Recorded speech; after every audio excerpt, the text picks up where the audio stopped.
Rule number one on this bus is remain seated. And I would like to explain a little bit more how to implement that rule, because I think that once you got that rule under control, well, reasonably under control, it solves maybe 75% of the potential problems that could occur on this bus.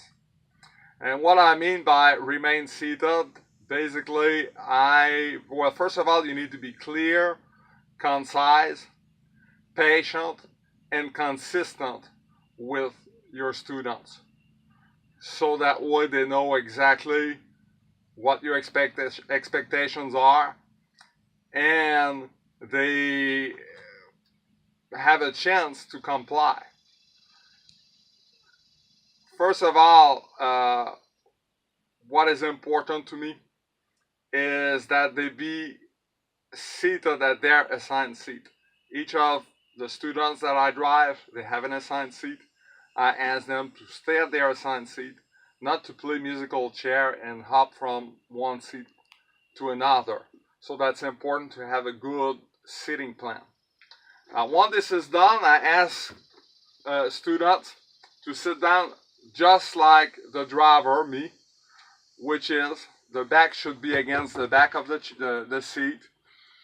Your body facing forward, your feet, your legs in front of you down to the floor. That seems simple, but it's not necessarily simple if you don't communicate it well. At that age, they have a tendency to stand, to climb on the seats. I'm talking about elementary kids, and they mean no disrespect. So there is no sense in screaming at them. You need to reinforce. Be patient. Sometimes you might have to say the same thing several times a day to the same kid, but it is what it is. If you're consistent, if you mean business, you will get results. So you keep you ask the student to do that. Also, it's important that the student keeps his or her hands to himself or herself.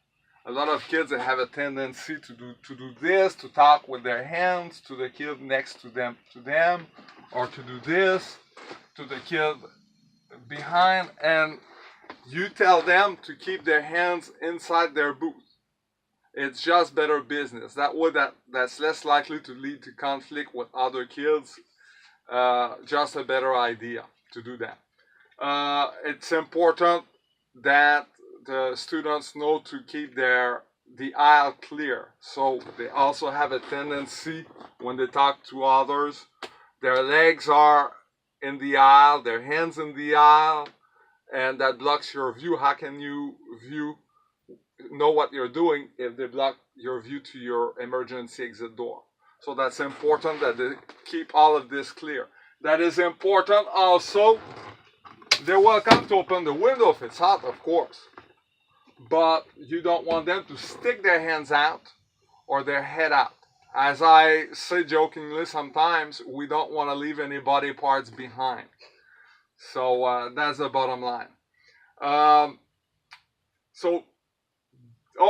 I almost forgot. I tell them to put their book bag on their lap, just like this. Elementary kids, sometimes they have a tendency to keep their book bag on their back, and it's just better business to do it, a better idea to do it this way.